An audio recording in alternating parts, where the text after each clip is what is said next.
ದೇಶದ ಆರ್ಥಿಕ ವ್ಯವಸ್ಥೆಯ ಬೆನ್ನೆಲುಬು ನಮ್ಮ ರೈತಾಪಿ ವರ್ಗ ಅಂತೇಳಿ ಕರಿತೀವಿ.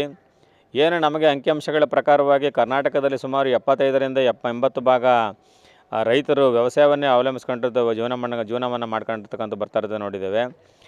ಈ ಒಂದು ನಿಟ್ಟಿನಲ್ಲಿ ಈಗ ಇವತ್ತೇನು ನಮ್ಮ ರೈತಾಪಿ ವರ್ಗದವರು ಸುಮಾರು 50-60 ವರ್ಷಗಳಿಂದ ವ್ಯವಸಾಯವನ್ನು ಮಾಡಿಕೊಂಡು ಹಲವಾರು ಸರ್ಕಾರಿ ಜಮೀನುಗಳನ್ನು ಗಿಡಗಂಟೆಗಳನ್ನು ಕಿತ್ತು ಹಸನು ಮಾಡಿ ವ್ಯವಸಾಯವನ್ನು ಮಾಡಿಕೊಂಡು ವ್ಯವಸಾಯಗಾರರಾಗಿ ಜೀವನವನ್ನು ಮಾಡ್ಕೊಂಡು ಬರ್ತಾ ಇರ್ತಕ್ಕಂಥದ್ದು ಆಗಿದೆ. ಅಂಥ ಒಂದು ರೈತಾಪಿ ವರ್ಗದವರ ಜಮೀನುಗಳಿಗೆ ಸುಮಾರು 50-60 ವರ್ಷಗಳಿಂದನೇ ಸಹ ಗ್ರ್ಯಾಂಟ್ ಆಗಿದ್ದರೂ ಕೂಡ ಅವರ ಜಮೀನುಗಳಿಗೆ ದುರಸ್ತಿ ಮಾಡಬೇಕಾದದ್ದು ತುಂಬ ಪ್ರಮುಖವಾದಂಥ ವಿಚಾರ. ಯಾಕೆ ಅಂತಂದರೆ ಅವರ ಕುಟುಂಬದ ಮೆಂಬರ್ಗಳಿಗೆ ಸದಸ್ಯರುಗಳಿಗೆ ಮತ್ತು ಯಾರಿಗಾರ ಮಾರಾಟ ಮಾಡಬೇಕು ಅನ್ನೋದಾದರೂ ಸಹ ಆ ಜಮೀನುಗಳಿಗೆ ರಿಜಿಸ್ಟರ್ ಆಗಬೇಕು ಅಂತಂದರೆ ಅಲ್ಲಿ ದಾನಪತ್ರ, ಹಕ್ಕುಪತ್ರಗಳು ಮತ್ತು ವಿಭಾಗ ಪತ್ರಗಳು ಮಾಡ್ಕೋಬೇಕು ಅನ್ನೋದಾದರೆ ಆ ಡಾಕ್ಯುಮೆಂಟ್ಸ್ಗಳಿಗೆ ದುರಸ್ತಿ ಆಗಬೇಕಾದದ್ದು ನಿಯಮ. ಹಾಗಾಗಿ ಸರ್ಕಾರ ಎಲ್ಲೋ ಒಂದು ಕಡೆಯಿಂದ ರೈತರ ಜಮೀನುಗಳಿಗೆ ದುರಸ್ತಿ ಮಾಡಿಕೊಡೋದನ್ನು ಮೀನಮೇಷ ಎಣಿಸ್ತಕ್ಕಂಥದ್ದನ್ನು ಮಾಡ್ಕೊಂಡು ಬರ್ತಾ ಇರ್ತಕ್ಕಂಥದ್ದು. ಆ ವಿಚಾರವಾಗಿ ಸುಮಾರು ಹಲವಾರು ಬಾರಿ ರೈತರುಗಳು ಅರ್ಜಿಗಳನ್ನು ಕೊಟ್ಟರೂ ಸಹ ಯಾವುದೇ ರೀತಿ ಪ್ರಯೋಜನ ಆಗದೆ ಸುಮ್ಮನೆ ಕಾಲಹರಣ ಮಾಡ್ಕೊಂಡು ಬರ್ತಕ್ಕಂಥದ್ದು ನೋಡಿದ್ದೇವೆ. ಮತ್ತು ಜೊತೆಗೆ ಅರ್ಜಿಗಳನ್ನು ಕೊಟ್ಟರೂ ಕೂಡ ಸರ್ಕಾರದವರು ಸುಮಾರು 1 ಎಕರೆ ಜಮೀನಿಗೆ 2.5 ಲಕ್ಷ 3 ಲಕ್ಷ ಹಣವನ್ನು ವಸೂಲಿ ಮಾಡಿ ಭ್ರಷ್ಟಾಚಾರವನ್ನು ಮಾಡ್ತಕ್ಕಂಥ ಕೆಲಸವನ್ನು ಮಾಡಿ ಆ ಮೂಲಕ ದುರಸ್ತಿ ಮಾಡ್ತಕ್ಕಂಥದ್ದಕ್ಕೆ ಮುಂದಾಗಿರುವಂಥದ್ದು. ಇದು ನಿಜಕ್ಕೂ ಸಹ ರೈತ ಧೋರಣೆ, ವಿರೋಧಿ ಧೋರಣೆ ಅಂತೇಳಿ ಕರಿತಕ್ಕಂಥದ್ದು.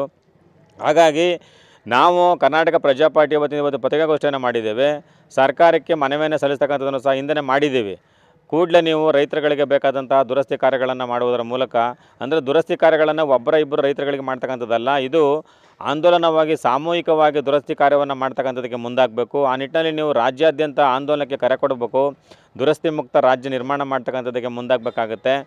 ಆ ನಿಟ್ಟಿನಲ್ಲಿ ನೀವು ಕೆಲಸವನ್ನು ಮಾಡಿ ಅಂತೇಳಿ ಇವತ್ತು ಕರೆಯನ್ನು ಕೊಟ್ಟಿದ್ದೇವೆ ಮತ್ತು ಸರ್ಕಾರಕ್ಕೆ ಆಗ್ರಹವನ್ನು ಮಾಡಿದ್ದೇವೆ.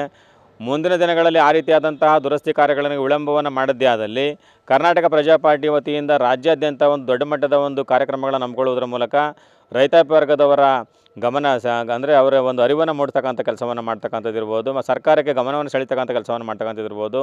ಇದನ್ನು ಮಾಡಬೇಕಾಗುತ್ತೆ. ಕೂಡಲೇ ನೀವು ಸರ್ಕಾರ ಕೂಡಲೇ ಈ ವಿಚಾರವನ್ನು ಗಂಭೀರವಾಗಿ ಪರಿಗಣಿಸಿ ರೈತರ ಜಮೀನುಗಳಿಗೆ ದುರಸ್ತಿ ಕಾರ್ಯಗಳನ್ನು ಮಾಡ್ತಕ್ಕಂಥ ಕೆಲಸವನ್ನು ಮಾಡಬೇಕು ಅಂತೇಳಿ ನಾನು ಈ ಮೂಲಕ ಸರ್ಕಾರಕ್ಕೆ ಆಗ್ರಹ ಮಾಡ್ತೇನೆ. ಜೊತೆಗೆ ಇವತ್ತು ಏನು ದುರಸ್ತಿ ಆಂದೋಲನ ಕಾರ್ಯಕ್ರಮವನ್ನು ಮಾಡಬೇಕು ಅಂತೇಳಿ ಒಂದು ಪ್ರೆಸ್ ಮೀಟ್ ಮಾಡೋದು, ಮತ್ತು ಜೊತೆಗೆ ಇವತ್ತು ನಮ್ಮ ಪಕ್ಷವನ್ನು ಕರ್ನಾಟಕ ಪ್ರಜಾ ಪಾರ್ಟಿಯನ್ನು ಸ್ಥಳೀಯ ಮತ್ತು ಬೇರು ಮಟ್ಟದಲ್ಲಿ ಸಂಘಟಿಸ್ತಕ್ಕಂಥ ನಿಟ್ಟಿನಲ್ಲಿ ಮತ್ತು ಜನರ ಮತ್ತು ಸಮಾಜದ ನಡುವೆ ಸೇತುವೆಯಾಗಿ ಕೆಲಸವನ್ನು ಮಾಡ್ತಕ್ಕಂಥ ನಿಟ್ಟಿನಲ್ಲಿ ನಾವು ನಮ್ಮ ಮೈಸೂರು ಭಾಗದ ಆರ್ ಸೂರ್ಯರವರನ್ನು ರಾಜ್ಯ ಮಾಧ್ಯಮ ವಕ್ತಾರರನ್ನಾಗಿ ಮಾಡಬೇಕು ಅಂತೇಳಿ ನಮ್ಮ ಕಾರ್ಯಕಾರಿ ಸಮಿತಿಯಲ್ಲಿ ಚರ್ಚೆಗಳಾದ ಸಂದರ್ಭದಲ್ಲಿ ತೀರ್ಮಾನಗಳನ್ನು ಮಾಡಿ ಇವತ್ತು ಅವ್ರನ್ನ ಮತ್ತೆ ಪತ್ರಿಕಾಗೋಷ್ಠಿಯಲ್ಲಿ ನೇಮಕ ಮಾಡ್ತಕ್ಕಂಥದ್ದನ್ನು ಮಾಡಿದ್ದೇವೆ. ಮುಂದಿನ ದಿನಗಳಲ್ಲಿ ಆರ್ ಸೂರ್ಯರವರು ಪಕ್ಷದ ಸಿದ್ಧಾಂತಗಳನ್ನು ಒಪ್ಪಿ ಪಕ್ಷಕ್ಕೆ ಬಂದಿರತಕ್ಕಂಥದ್ದು.